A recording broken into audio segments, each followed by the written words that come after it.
মৰমৰ ছাত্ৰ-ছাত্ৰীসকল আজি মই তোমালোকক নিউটনৰ গতি বিষয়ক দ্বিতীয় সূত্ৰটো মই বুজাই দিম তাৰ আগতে আমি এটা বস্তু জানি ল'ব লাগিব ভৰবেগ মানে কি ঠিক আছে ভৰবেগ তো ভৰ আৰু বেগৰ পূৰণ ফলটোকে আমি কি কওঁ ভৰবেগ বুলি কওঁ ঠিক আছে আৰু ইয়াক p ৰে বুজোৱা হয় তো তোমালোকে ভালদৰে মনত ৰাখিবা p = m * v ঠিক আছে এইটো মনত ৰাখিবা তাৰ পিছত নেক্সট তোমালোকে চোৱা এতিয়া মনত ৰাখিবা ভৰবেগৰ ইউনিটটো কি হ'ব তো তোমালোকে জানাই p = m * v m ৰ ইউনিট কি কেজি আৰু ভেলোচিটিৰ ইউনিট জানাই তোমালোকে মিটাৰ পাৰ ছেকেণ্ড তো কেজি মিটাৰ পাৰ ছেকেণ্ড হ'ব ইয়াৰে ইউনিট ঠিক আছে এতিয়া ভৰবেগ মানে কি বস্তুটো তোমালোকে বুজি লোৱা এতিয়া আমাক কৈছে যে অবজেক্টস উইথ মোৰ momentum R Herder two stop মানে এই লাইনটোৱে আমাক এইটোৱে বুজাইছে যাৰ ভৰবেগ বেছি সেই বস্তুটো ৰখোৱাটো কঠিন হয় মানে যদি কোনোবা এটা বস্তু ভৰবেগ বহুত বেছি আৰু খুব ভৰবেগ লৈ কেনে যদি কোনোবা এটা বস্তু আহি আছে তাক তুমি ৰাখিবলৈ অলপ অসুবিধা হয় তাত তুমি বেছিকৈ মানে বল প্ৰয়োগ কৰিব লগা হয় ঠিক আছে তাৰমানে আমি কি গম পালো ভৰবেগ বেছি হলে আমি তোমালোকৰ বিপৰীতমুখী বল বেছিকৈ প্ৰয়োগ কৰিব লাগিব মানে বস্তুটো ৰখোৱাত আমাৰ প্ৰব্লেম হ'ব ঠিক আছে তো এতিয়া উদাহৰণৰ সহায়ত আমি বুজিবলৈ চেষ্টা কৰো ধৰি লৈছো দুজন মানুহ আছে ঠিক আছে এজন মানুহ ডাঙৰ ঠিক আছে এজন মানুহ ডাঙৰ মানুহ জাস্ট মই আঁকি দিছো আৰু বুজাবৰ কাৰণে ছবিটোত তোমালোকে নাযাবা ঠিক আছে এজন মানুহৰ ওজন 70 কেজি আৰু সি আহি আছে তোমাৰ ফালে 1 মিটাৰ পাৰ ছেকেণ্ড বেগেৰে ঠিক আছে মাছ ইনটু ভেলোচিটি মানে momentum 70 KG metre per second হ'ব তাৰ মোমেন্টাম মানে ভৰবেগ ঠিক আছে আৰু এজন সৰু মানুহ আছে ধৰি লৈছো বহুত সৰু তো সেই মানুহজনৰ মাছটো কিমান 7 কেজি ইনটু হিউ 1 মিটাৰ পাৰ ছেকেণ্ড বেগেৰে তোমাৰ ফালে আহি আছে তো এতিয়া তেওঁৰ মোমেন্টামটো হ'ব 7 কেজি মিটাৰ পাৰ ছেকেণ্ড ঠিক আছে এতিয়া সেই দুইজন মানুহে তোমাক কি কৰিছে ধৰি লৈছো প্ৰথমতে এজন মানুহে খুন্দা মাৰিলে ঠিক আছে তো খুন্দা মাৰিলে তুমি কি কৰিবা সৰু মানুহজনে যদি যাৰ মোমেন্টাম কম আছে সেই মানুহজনে যদি তোমাক খুন্দা মাৰে তেতিয়াহলে তুমি অতি সহজতে ৰাখিব পাৰিবা কাৰণ তাৰ ভৰবেগটো কম আছে ঠিক আছে তাৰমানে ভৰবেগটো কম থাকিলে কম বল প্ৰয়োগ কৰিব লাগে আৰু লগতে তোমালোকক মোমেন্টামটো ৰাখিবলৈ অলপ সুবিধা হয় ঠিক আছে বাধা দিবৰ কাৰণে তাক ষ্টপ কৰিবৰ কাৰণে অলপ সুবিধা হয় কিন্তু ডাঙৰ মানুহজনৰ মোমেন্টাম বেছি ভৰবেগ বেছি হয় তো সেই কাৰণে সেই মানুহজনক তুমি ৰাখিবলৈ বহুত বল প্ৰয়োগ কৰিব লাগিব আৰু তোমাৰ কাৰণে অসুবিধা হ'ব ঠিক আছে তো এতিয়া ভৰবেগ তোমালোকৰ কাৰ ওপৰত নিৰ্ভৰ কৰে সেইটো তোমালোকে চোৱা মই ইয়াতে দেখুৱাই দিছো চোৱা এতিয়া মনত ৰাখিবা ভৰবেগ মানে কি p = m * v যেতিয়া তোমালোকৰ v টো বাঢ়িব ভেলোচিটিটো বাঢ়িব তেতিয়া মোমেন্টামও তোমালোকৰ বাঢ়িব মানে ভৰবেগো বাঢ়িব আৰু যদি মাছটো যদি বাঢ়ে ভৰটো যদি বাঢ়ে তেতিয়াও তোমালোকৰ মোমেন্টামটো বাঢ়িব তাৰমানে এতিয়া মোমেন্টাম কাৰ ওপৰত নিৰ্ভৰ কৰে ভৰ আৰু মানে মাছ m আৰু v ৰ ওপৰত মানে মাছ আৰু ভেলোচিটিৰ ওপৰত নিৰ্ভৰ কৰে মাছ বাঢ়িলেও মোমেন্টাম বাঢ়িব আৰু ভেলোচিটি বাঢ়িলেও তোমালোকৰ মোমেন্টামটো মানে ভৰবেগটো বাঢ়িব ঠিক আছে এতিয়া ফৰ এক্সাম্পল তোমালোকে চোৱা এটা গুলিৰ কথা ভাবা ঠিক আছে এই গুলিটোৰ ভৰ m বুলি ধৰি লোৱা আৰু v বেগত যায় আছে বুলি ধৰি লোৱা ঠিক আছে এতিয়া মনত ৰাখিবা এই গুলিটো দেখাত সৰু কিন্তু ইয়াৰ ভেলোচিটি বিৰাট হাই স্পিডত যায় গুলিটো তোমালোকে জানাই যে গুলি কিমান স্পিডত যায় ঠিক আছে তো এতিয়া আমি কি বুজি পালো যে ইয়াতে মাছটো বাৰু কম হয় ঠিক আছে কিন্তু ভেলোচিটিটো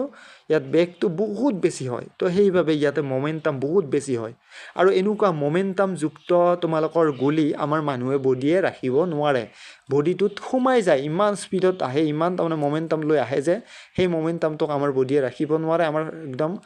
দেহা ফুটি ওলাই যায় ঠিক আছে তো সেই কাৰণে মানুহজন আঘাতপ্ৰাপ্ত হয় গুলি লাগিলে ঠিক আছে তো এতিয়া আমি গম পালো যে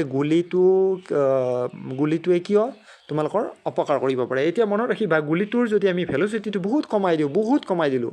তেতিয়াহলে সেই গুলিটোৱে কিন্তু মানুহক সিমান এটা অপকাৰ কৰিব নোৱাৰে বুজি পাইছা তো এতিয়া আমি গম পালো যে কাৰণ ভেলোচিটি কমাৰ লগে লগে তাৰ মোমেন্টাম কমি যাব কমি গলে সেই গুলিটোৱে সিমান এটা অপকাৰ কৰিব নোৱাৰিব ঠিক আছে ঠিক এইদৰে এখন ট্ৰাকৰ কথা ভাবা এইখন ট্ৰাক ধৰি লৈছো ৰৈ আছে বুলি তোমালোকে ভাবা ৰৈ আছে মানে কি ইয়াত ভেলোচিটি কি 0 তো 0 হলে মোমেন্টাম মানে ভৰবেগ p = m * v তো ইয়াতে তোমালোকৰ ভেলোচিটিৰ মান 0 তো সেইকাৰণে মোমেন্টামৰ মান 0 তাৰমানে ৰৈ থকা গাড়ীখনে তোমাক কোনো অপকাৰ কৰিব নোৱাৰে কাৰণ তাৰ মোমেন্টাম কি হৈছে 0 হৈ আছে কিন্তু সেইখন গাড়ীৰে যদি ভেলোচিটি 1 মিটাৰ পাৰ ছেকেণ্ড দি দিও তেতিয়াহ'লে এটা মমেণ্টাম পাব, বহুত ডাঙৰ এটা মমেণ্টাম পাম। তো পালে তোমালোকৰ সেই গাড়ীখনে তোমাক অপকাৰ কৰিব পাৰিব, কাৰণ গাড়ীখনৰ মাছটো বহুত বেছি, স্পীড কম থাকিলেও তাৰ মাছটো বহুত বেছি হয়, তো সেইকাৰণে এইটো অপকাৰ কৰিব পাৰিব। তো হৈ গ'ল। তো এতিয়া মমেণ্টাম মাছ আৰু ভেলচিটিৰ ওপৰত ডিপেণ্ড কৰে। এতিয়া চোৱা, তীব্ৰ বেগেৰে অহা ক্ৰিকেট বলটোৰ কথা আমি ভাবিবলৈ ল'ম ইয়াতে, ঠিক আছে। এতিয়া তীব্ৰ বেগেৰে অহা ক্ৰিকেট বলটোত ভেলচিটি কি হয়, বহুত বেছি থাকে, ঠিক আছে। আৰু মাছটো তোমালোকৰ কিছু পৰিমাণে থাকেই বাৰু, ইয়াত ভেলচিটিটো বহুত বেছি হয়, সেইকাৰণে মমেণ্টামটো কি হৈ যায়, বেছি হয়। তো এতিয়া মমেণ্টামটো বেছি হ'লে যদি ভৰবেগটো বেছি হয়, সেইবাবে আমি হাতখন ক্ৰিকেট প্লেয়াৰে পিছলৈ টানি আনে, যাতে আমি যদি ডাইৰেক্টলি চোৱা, মই এতিয়া বুজাই দিছোঁ চোৱা, এইখন হাত বুলি ধৰি লোৱা, ঠিক আছে। এই হাতখনত কি আছে, বলটো আহিছে, বলটো আহি পৰিছে। তুমি যদি হাতখন যদি ফিক্স কৰি ৰাখা,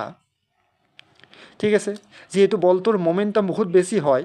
এম ইনটু ভিৰ মানটো যদি মমেণ্টাম, পিৰ মানটো যদি বেছি হয়, তেতিয়াহ'লে এই হাতখন যদি তুমি ফিক্স কৰি ৰাখা,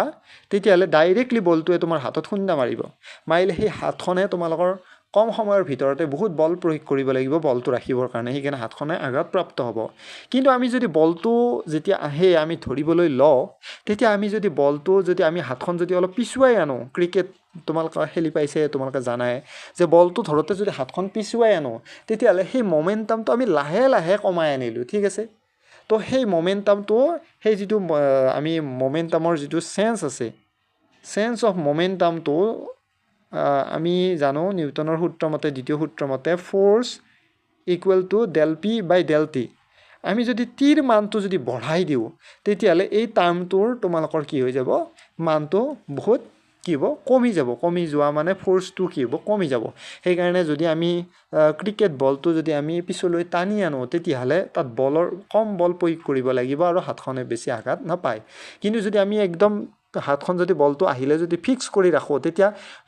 টাইমটো তোমালোকৰ কি হৈ যাব, কমি যাব। আৰু টাইমটো কমি গ'লে,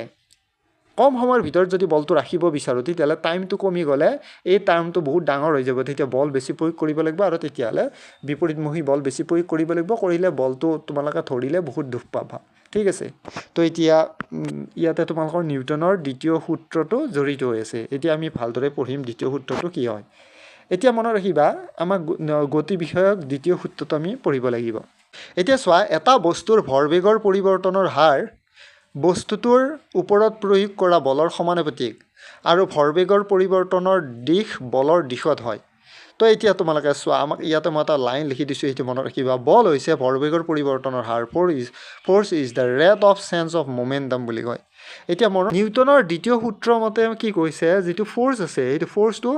directly proportional to rate of change of momentum, del P by del টিৰ প্ৰপৰ্চনেল হয়। ফ'ৰ্চটো ডাইৰেক্টলি প্ৰপৰ্চনেলটো হয় del P by del T. Del P মানে হ'ব চেঞ্জ অফ মমেণ্টাম, আৰু ডেল টি মানে হ'ব চেঞ্জ অফ টাইম। তো ইয়াতে কনষ্টেণ্ট এটা দিলোঁ, কেৰ মান 1 হয় ইয়াতে, ঠিক আছে। তো ইয়াতে মই দি দিলোঁ এইখিনি বস্তু। তো হ'লে এতিয়া চোৱা, বস্তুটোৰ ভৰ যদি আমি ধ্ৰুৱক বুলি ধৰি লওঁ, তেতিয়াহ'লে F equal to del P by del T, এনেকৈ D D T equal to P মানে কি, এম ভি। তো এমটো যিহেতু কনষ্টেণ্ট বাহিৰত উলিয়াই ল'লোঁ, ডি ভি বাই ডি টি, আৰু ডি ভি বাই ডি টি মানে হ'ব rate of change of velocity, মানে হ'ব কি, এক্সেলাৰেশ্যন, এ লিখিব পাৰোঁ, তো এম এ। তো সেইকাৰণে F equal to M A, এইটো হ'ব নিউটনৰ গতি বিষয়ক দ্বিতীয় সূত্ৰৰ সমীকৰণ, যেতিয়া মাছটো কনষ্টেণ্ট থাকে, ঠিক আছে। কিন্তু যদি ভৰটো কনষ্টেণ্ট নহয়, তেতিয়াহ'লে তোমালোকৰ এইটো সূত্ৰ হ'ব। এতিয়া নিউটনৰ যিটো গতি বিষয়ক যিটো দ্বিতীয় সূত্ৰ, এই ফৰ্মুলাটোৰ সহায়ত বুজাব পাৰি। কিন্তু যদি মাছটো কনষ্টেণ্ট থাকে, তেতিয়াহ'লে আমি F equal to M A আমি লিখিব পাৰোঁ, ঠিক আছে। এতিয়া মই আৰু ডিটেইলছ কৰি দিছোঁ, ইয়াতে তোমালোকে চোৱা, মাছ ইনটু এক্সেলাৰেশ্যন মানে এইটো, আৰু তোমালোকে ইয়াতে চোৱা, ইয়াতে মই ধুনীয়াকৈ কৰি দিছোঁ, চোৱা। ইয়াতে এম ভৰৰ বস্তু এটা আছে, ঠিক আছে। আৰু এই বস্তুটোৰ যিটো আৰম্ভণিৰ যিটো প্ৰাৰম্ভিক যিটো বেগ আছে, ইউ হয়, ঠিক আছে। চ' এইটো আৰু ইয়াত টি সময়টোৰ ব্যৱধানত আমি এইফালে এটা ফ'ৰ্চ লগাইছোঁ, এফ ফ'ৰ্চ, আৰু ইয়াতে যিটো বস্তুটোৰ মাছটো ইয়াত কনষ্টেণ্ট আছে, এম এ আছে, আৰু ফাইনেল ভেলচিটিটো ভি হয় ইয়াতে। তো সেইকাৰণে এম ইনটু ভি, এইটো হ'ব ফাইনেল তোমালোকৰ মমেণ্টাম, ভৰবেগ, আৰু এইটো হ'ব initial, M into U, initial momentum. এতিয়া বস্তুটোৰ প্ৰাৰম্ভিক ভৰবেগ পি ওৱানেৰে বুজাইছোঁ, এম ইউ, আৰু বস্তুটোৰ অন্তিম ভৰবেগ P two equal to M ভিৰে বুজাইছোঁ। ভৰবেগৰ পৰিৱৰ্তন directly proportional to P two minus P one, ঠিক আছে। p2 মানে বহুৱাই দিলোঁ p1 মানে বহুৱাই দিলোঁ mটো কমন আনিলোঁ যিহেতু কনষ্টেণ্ট হয় তো হৈ গ'ল এতিয়া ভৰবেগৰ পৰিৱৰ্তন হাৰ বুলি কৈছোঁ হাৰ বুলি কোৱাৰ লগে লগে এটা তলত দিব লাগিব টি এটা সময় এটা দিব লাগিব তো M V minus U by T তো এতিয়া নেক্সট তোমালোকে চোৱা তো এতিয়া ভৰবেগৰ পৰিৱৰ্তন হাৰ কাৰ সমান নিউটনৰ গতি বিষয়ক দ্বিতীয় সূত্ৰৰ পৰা আমি গম পাওঁ যে ভৰবেগৰ পৰিৱৰ্তনৰ হাৰটো প্ৰয়োগ কৰা বলৰ সমান তো সেইকাৰণে আমি বা প্ৰয়োগ কৰা বল বুলি লিখিব পাৰোঁ তো F proportional to M V minus U by T এইখিনি আমি লিখিব পাৰোঁ কৰিলে F equal to K M V minus U by T তো কে এম এইখিনি মানে কি হয় এ হয় তোমালোকে জানা এক্সেলাৰেশ্যন হয় তো আৰু কেৰ মান 1 যিহেতু F equal to M A এতিয়া মনত ৰাখিবা এই সূত্ৰত আমি তেতিয়াহে পাম যেতিয়া মাছটো কনষ্টেণ্ট থাকিব মাছটো যদি বেলেগ হয় তেতিয়াহ'লে সূত্ৰটো আমি কি পাম তেতিয়া F equal to del P by del T এইটোহে হ'ব নিউটনৰ গতি বিষয়ক দ্বিতীয় সূত্ৰ যেতিয়া মাছটো ইয়াত কনষ্টেণ্ট ল'ম তেতিয়াহে আমি এইটো সূত্ৰ পাই যাম ঠিক আছে